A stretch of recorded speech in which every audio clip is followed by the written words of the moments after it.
ಬೆಳ್ಳಂದೂರು ಕೆರೆಯಲ್ಲಿ ಮತ್ತೆ ನೊರೆ ಸ್ಫೋಟವಾಗಿದೆ. ಬೆಳ್ಳಂದೂರು ಕೆರೆಯನ್ನ ಕಾಪಾಡೋರು ಯಾರು? ಈ ಹಿಂದೆ ಕೂಡ ಬೆಳ್ಳಂದೂರು ಕೆರೆಯಲ್ಲಿ ನೊರೆ ಅದು ರಾಷ್ಟ್ರ ಮಟ್ಟದಲ್ಲಿ ಸುದ್ದಿಯಾಗಿತ್ತು. ಬೆಂಗಳೂರಿನ ಕೆರೆಯಲ್ಲಿ ನೊರೆ ಅಂತ ಹೇಳಿ. ಅದಾದ ನಂತರ ನೊರೆಗೆಲ್ಲ ಬೆಂಕಿ ಬಿದ್ದಿದ್ದನ್ನು ಕೂಡ ನಾವು ನೋಡಿದೀವಿ. ಈಗ ಮತ್ತೆ ಅದೇ ರೀತಿಯಾಗಿ ಬೆಳ್ಳಂದೂರು ಕೆರೆಯಲ್ಲಿ ನೊರೆ ನೋಡಿ ಹೆಂಗಿದೆ ಅಂತ ಹೇಳಿ ಬೆಳ್ಳಂದೂರು ಕೆರೆಯನ್ನ ಕಾಪಾಡೋರು ಯಾರು? ಹಂಗಾದ್ರೆ 20 ವರ್ಷಗಳ ಸಮಸ್ಯೆಗೆ ಇನ್ನೂ ಕೂಡ ಮುಕ್ತಿ ಸಿಕ್ಕಿಲ್ಲ. ಅಧಿಕಾರಕ್ಕೆ ಬಂದಂತ ಕಾಂಗ್ರೆಸ್ ಸರ್ಕಾರ ನಾವು ಬೆಂಗಳೂರಿನ ಇರುವಂತ ಕೆರೆಗಳನ್ನ ಅಭಿವೃದ್ಧಿ ಮಾಡ್ತೀವಿ, ಯಾವುದೇ ರೀತಿಯ ಸಮಸ್ಯೆ ಆಗಲ್ಲ ಅಂತ ಒಂದು ಕಡೆ ಕೋಟಿಗಟ್ಟಲೆ ಹಣ ಬಿಡುಗಡೆ ಮಾಡುತ್ತೆ. ಬಟ್ ಇದೀಗ ಬೆಳ್ಳಂದೂರು ಕೆರೆ 20 ವರ್ಷಗಳ ಸಮಸ್ಯೆ ಆಗೇ ಉಳಿದಿದೆ. ಇಲ್ಲಿನ ನಿವಾಸಿಗಳು ಸುತ್ತಮುತ್ತ ಮನೆಗಳಲ್ಲಿ ಮಕ್ಕಳಿಗೆ ತುಂಬಾ ಸಮಸ್ಯೆ ಆಗಿದೆ, ಅನಾರೋಗ್ಯ ಕಾಡ್ತಿದೆ.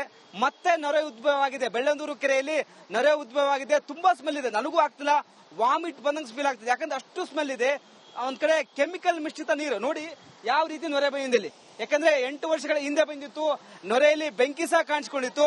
ಒಂದ್ ಕಡೆ ಆ ಸರ್ಕಾರ ಅಧಿಕಾರಕ್ಕೆ ಬಂದಂತ ಸರ್ಕಾರಗಳು ನಾವು ಎಲ್ಲವೂ ಸರಿ ಮಾಡ್ತೀವಿ, ಈ ಒಂದು ಕೆರೆಯನ್ನ ಅಭಿವೃದ್ಧಿ ಮಾಡ್ತೀವಿ, ಈ ಬಾರಿ ಬಜೆಟ್ ಅಲ್ಲಿ 100 ಕೋಟಿ ಅನುದಾನ ಇಟ್ಟಿತ್ತು, ಆ ಹಣವನ್ನ ಎಲ್ಲಿ ಹೋಯ್ತು? ಯಾಕಂದ್ರೆ ಕಾಂಟ್ರಾಕ್ಟರ್ಗಳು ಇಚ್ಛಾಶಕ್ತಿ ಕೊರತೆ ಇದೆ, ಇಲ್ಲೆಲ್ಲ ಹೂಳೆತ್ತಿಲ್ಲ. ಜೋರಾಗಿ ಮಳೆ ಬಂತಂದ್ರೆ ಸುತ್ತಮುತ್ತ ಮನೆಗಳಿಗೆ ನೀರು ನುಗ್ಗುತ್ತೆ, ಈ ನೊರೆ ಇದೆಲ್ಲ ತುಂಬಾ ಜಾಸ್ತಿ ಆಗುತ್ತೆ. ಹೀಗಾಗಿ ಬೆಳಗ್ಗೆ ಬಿಬಿಎಂಪಿ ಅಧಿಕಾರಿಗಳು ಬರ್ತಾರೆ, ಕೆಮಿಕಲ್ ಹಾಕ್ತಾರೆ, ನೊರೆ ಕಡಿಮೆ ಆಗುತ್ತೆ, ಮತ್ತೆ ಆಗುತ್ತೆ. ಹೀಗಾಗಿ ಇಲ್ಲಿನ ಸುತ್ತಮುತ್ತ ನಿವಾಸಿಗಳಿಗೆ ಮೈಗ್ರೇನ್, ತುರುಕೆ, ಚರ್ಮ ರೋಗ, ಅಸ್ತಮ ಎಲ್ಲವೂ ಬರ್ತಿದೆ. ಈ ಬಾರಿ ಸಹ ನೊರೆ ಬಂದಿದೆ, ಜಾಸ್ತಿ ನೊರೆ ಇತ್ತು. ಬಿಬಿಎಂಪಿಯ ಸಿಬ್ಬಂದಿಗಳ ಬಂದು ಒಂದ್ ಕಡೆ ಕೆಮಿಕಲ್ ಹಾಕೋಗಿದೆ, ನೊರೆ ಕಡಿಮೆ ಆಗಿದೆ. ದೃಶ್ಯ ಸಹ ನೋಡ್ತಿರ್ಬೋದು ಯಾವ ರೀತಿ ಇದೆ. ಮತ್ತೊಂದ್ ಕಡೆ ಆ ಒಂದು ಭಾಗದಲ್ಲಿ ಹೂಳೆತ್ತುವ ಕೆಲಸ ಆಗಿಲ್ಲ. ಒಂದ್ ಕಡೆ ಬಿಬಿಎಂಪಿಯ ನಿರ್ಲಕ್ಷ್ಯ ಸ್ಪಷ್ಟವಾಗಿ ಗೊತ್ತಾಗುತ್ತೆ. ಯಾಕಂದ್ರೆ ಈ ಒಂದು ಕೆರೆಗೆ ಸೀವೇಜ್ ನೀರು ಸಹ ಬರುತ್ತೆ, ಚರಂಡಿ ನೀರು, ಟಾಯ್ಲೆಟ್ ನೀರು ಎಲ್ಲವೂ ಬರುತ್ತೆ. ಮತ್ತೊಂದ್ ಕಡೆ ಫ್ಯಾಕ್ಟರಿಗಳ ನೀರು ಸಹ ಬರುತ್ತೆ, ಕೆಮಿಕಲ್ ಮಿಶ್ರಿತ ನೀರು ಸಹ ಬರುತ್ತೆ. ಹೀಗಾಗಿ ಇಲ್ಲಿ ಸುತ್ತಮುತ್ತ ಸುಮಾರು 1 ಕಿಲೋಮೀಟರ್ ವರೆಗೂ ತುಂಬಾ ಗಬ್ಬೆದ್ದು ನಾಡ್ತಿದೆ, ತುಂಬಾ ಸ್ಮೆಲ್ ಇದೆ. ಇಲ್ಲೆಲ್ಲ ಚಿಕ್ಕ ಮಕ್ಕಳು ಸಹ ಏನು ಅನಾರೋಗ್ಯಕ್ಕೆ ಈಡಾಗಿದ್ದಾರೆ. ಬೇಗ ಎಚ್ಚೆತ್ತುಕೊಳ್ಬೇಕು. ಯಾಕಂದ್ರೆ ಈ ಒಂದು ಭಾಗದಲ್ಲಿ ನೋಡ್ತಿರ್ಬೋದು ಎಲ್ಲವೂ ಹೂಳೆತ್ತಿಲ್ಲ, ಹಾಗೆ ಬಿಟ್ಟಿದ್ದಾರೆ. ಮತ್ತೊಂದು ಕಡೆ ಇಲ್ಲೊಂದು ಚಾನಲ್ ಗೇಟ್ ಇದೆ, ಆ ಗೇಟ್ ಅನ್ನು ಸಹ ಮುರಿದು ಹೋಗಿದೆ, ಎಲ್ಲವೂ ಹಾಳಾಗಿದೆ. ಕೋಟಿಗಟ್ಟಲೆ ಹಣ ಎಲ್ಲಿಗೆ ಹೋಗುತ್ತೆ ಎಂಬುದು ಪ್ರಶ್ನೆ ಮೂಡುತ್ತೆ. ತುಂಬಾ ಸ್ಮೆಲ್ ಇದೆ. ಹೀಗಾಗಿ ಸಂಬಂಧಪಟ್ಟ ಸಚಿವರು ಎಚ್ಚೆತ್ತುಕೊಳ್ಬೇಕು, ಸರ್ಕಾರ ಎಚ್ಚೆತ್ತುಕೊಳ್ಬೇಕು, ಕೆರೆಗಳನ್ನ ಉಳಿಸಬೇಕು. ಯಾಕಂದ್ರೆ ಈ ಒಂದು ಕೆರೆಯಲ್ಲಿ ಆಕಳುಗಳು ನೀರು ಕುಡಿದ್ರೆ ಅನಾರೋಗ್ಯಕ್ಕೀಡಾಗುತ್ತೆ, ತುಂಬಾ ಸಾಯ್ತಿದಾವೆ. ಮೇಕೆಗಳು ನೀರು ಕುಡಿದು ಸಾಯ್ತಿದಾವೆ. ಹೀಗಾಗಿ ಎಷ್ಟೋ ಮೀನುಗಳು ಸತ್ತೋಗಿದಾವೆ. ತುಂಬಾ ಸ್ಮೆಲ್ ಇದೆ, ನನಗೂ ಸಹ ಆಗಲ್ಲ, ವಾಮಿಟ್ ಬಂದಾಗ ಫೀಲ್ ಆಗುತ್ತೆ. ಯಾಕಂದ್ರೆ ಬೇಗ ಎಚ್ಚೆತ್ತುಕೊಳ್ಬೇಕು. ಯಾಕಂದ್ರೆ ಈ ಒಂದು ಭಾಗದ ನಿವಾಸಿಗಳು ಜಾಸ್ತಿ ಪ್ರಮಾಣದಲ್ಲಿ ಇಲ್ಲಿ ಸುತ್ತಮುತ್ತ ಕೆರೆಯ ನಿವಾಸಿಗಳಿದ್ದಾರೆ. ಬೇಗ ಈ ಒಂದು ಕೆರೆಯನ್ನ ದುರಸ್ತಿ ಮಾಡಬೇಕು, ಬೆಳ್ಳಂದೂರು ಕೆರೆಯನ್ನ ಉಳಿಸಬೇಕಂತ ಒಂದ್ ಕಡೆ ಒತ್ತಾಯ. ಬೆಳ್ಳಂದೂರು ಕೆರೆಯಲ್ಲಿ ಮತ್ತೆ ನೊರೆ ಸ್ಫೋಟವಾಗಿದೆ. ಬೆಳ್ಳಂದೂರು ಕೆರೆಯನ್ನ ಕಾಪಾಡೋರು ಯಾರು? ಈ ಹಿಂದೆ ಕೂಡ ಬೆಳ್ಳಂದೂರು ಕೆರೆಯಲ್ಲಿ ನೊರೆ ಅದು ರಾಷ್ಟ್ರ ಮಟ್ಟದಲ್ಲಿ ಸುದ್ದಿಯಾಗಿತ್ತು. ಬೆಂಗಳೂರಿನ ಕೆರೆಯಲ್ಲಿ ನೊರೆ ಅಂತ ಹೇಳಿ.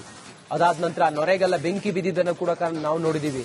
ಈಗ ಮತ್ತೆ ಅದೇ ರೀತಿಯಾಗಿ ಬೆಳ್ಳಂದೂರು ಕೆರೆಯಲ್ಲಿ ನೊರೆ ನೋಡಿ ಹೆಂಗಿದೆ ಅಂತ ಹೇಳಿ ಬೆಳ್ಳಂದೂರು ಕೆರೆಯನ್ನ ಕಾಪಾಡೋರು ಯಾರು? ಹಂಗಾದ್ರೆ 20 ವರ್ಷಗಳ ಸಮಸ್ಯೆಗೆ ಇನ್ನೂ ಕೂಡ ಮುಕ್ತಿ ಸಿಕ್ಕಿಲ್ಲ. ಅಧಿಕಾರಕ್ಕೆ ಬಂದಂತ ಕಾಂಗ್ರೆಸ್ ಸರ್ಕಾರ ನಾವು ಬೆಂಗಳೂರಿನ ಇರುವಂತ ಕೆರೆಗಳನ್ನ ಅಭಿವೃದ್ಧಿ ಮಾಡ್ತೀವಿ, ಯಾವುದೇ ರೀತಿಯ ಸಮಸ್ಯೆ ಆಗಲ್ಲ ಅಂತ ಒಂದು ಕಡೆ ಕೋಟಿಗಟ್ಟಲೆ ಹಣ ಬಿಡುಗಡೆ ಮಾಡುತ್ತೆ. ಬಟ್ ಇದೀಗ ಬೆಳ್ಳಂದೂರು ಕೆರೆ 20 ವರ್ಷಗಳ ಸಮಸ್ಯೆ ಆಗೇ ಉಳಿದಿದೆ. ಇಲ್ಲಿನ ನಿವಾಸಿಗಳು ಸುತ್ತಮುತ್ತ ಮನೆಗಳಲ್ಲಿ ಮಕ್ಕಳಿಗೆ ತುಂಬಾ ಸಮಸ್ಯೆ ಆಗಿದೆ, ಅನಾರೋಗ್ಯ ಕಾಡ್ತಿದೆ. ಮತ್ತೆ ನೊರೆ ಉದ್ಭವವಾಗಿದೆ. ಬೆಳ್ಳಂದೂರು ಕೆರೆಯಲ್ಲಿ ನೊರೆ ಉದ್ಭವವಾಗಿದೆ. ತುಂಬಾ ಸ್ಮೆಲ್ ಇದೆ, ನನಗೂ ಆಗ್ತಿಲ್ಲ, ವಾಮಿಟ್ ಬಂದಂಗೆ ಫೀಲ್ ಆಗ್ತಿದೆ. ಯಾಕಂದ್ರೆ ಅಷ್ಟು ಸ್ಮೆಲ್ ಇದೆ.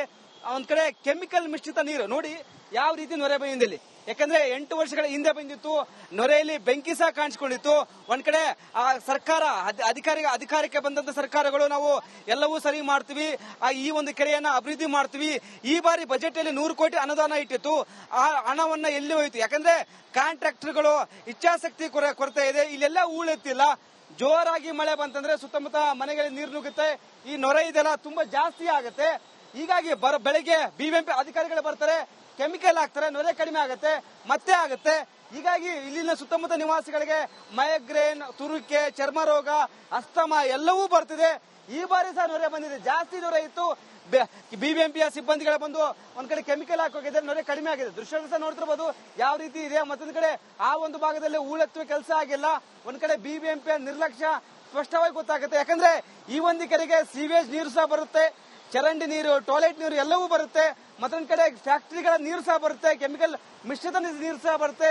ಹೀಗಾಗಿ ಇಲ್ಲಿ ಸುತ್ತಮುತ್ತ ಸುಮಾರು 1 ಕಿಲೋಮೀಟರ್ ವರೆಗೂ ತುಂಬಾ ಗಬ್ಬೆದ್ದು ನಾಡ್ತಿದೆ, ತುಂಬಾ ಸ್ಮೆಲ್ ಇದೆ.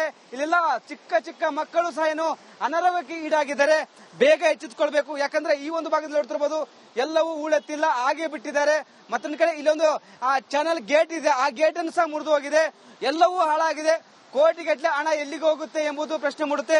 ತುಂಬಾ ಸ್ಮೆಲ್ ಇದೆ. ಹೀಗಾಗಿ ಸಂಬಂಧಪಟ್ಟ ಸಚಿವರು ಎಚ್ಚೆತ್ತುಕೊಳ್ಬೇಕು, ಸರ್ಕಾರ ಎಚ್ಚೆತ್ತುಕೊಳ್ಬೇಕು, ಕೆರೆಗಳನ್ನ ಉಳಿಸಬೇಕು. ಯಾಕಂದ್ರೆ ಈ ಒಂದು ಕೆರೆಯಲ್ಲಿ ಆಕಳುಗಳು ನೀರು ಕುಡಿದ್ರೆ ಅನಾರೋಗ್ಯಕ್ಕೀಡಾಗುತ್ತೆ, ತುಂಬಾ ಸಾಯ್ತಿದಾವೆ. ಮೇಕೆಗಳು ನೀರು ಕುಡಿದು ಸಾಯ್ತಿದಾವೆ. ಹೀಗಾಗಿ ಎಷ್ಟೋ ಮೀನುಗಳು ಸತ್ತೋಗಿದಾವೆ. ತುಂಬಾ ಸ್ಮೆಲ್ ಇದೆ. ನನಗೂ ಸಹ ಆಗಲ್ಲ, ವಾಮಿಟ್ ಬಂದಾಗ ಫೀಲ್ ಆಗುತ್ತೆ. ಯಾಕಂದ್ರೆ ಬೇಗ ಎಚ್ಚೆತ್ತುಕೊಳ್ಬೇಕು. ಯಾಕಂದ್ರೆ ಈ ಒಂದು ಭಾಗದ ನಿವಾಸಿಗಳು ಜಾಸ್ತಿ ಪ್ರಮಾಣದಲ್ಲಿ ಇಲ್ಲಿ ಸುತ್ತಮುತ್ತ ಕೆರೆಯ ನಿವಾಸಿಗಳಿದ್ದಾರೆ. ಬೇಗ ಈ ಒಂದು ಕೆರೆಯನ್ನ ದುರಸ್ತಿ ಮಾಡಬೇಕು, ಬೆಳ್ಳಂದೂರ ಕೆರೆಯನ್ನ ಉಳಿಸಬೇಕಂತ ನಮ್ಮ ಕಡೆ ಒತ್ತಾಯ ಮಾಡ್ತಿದ್ದಾರೆ.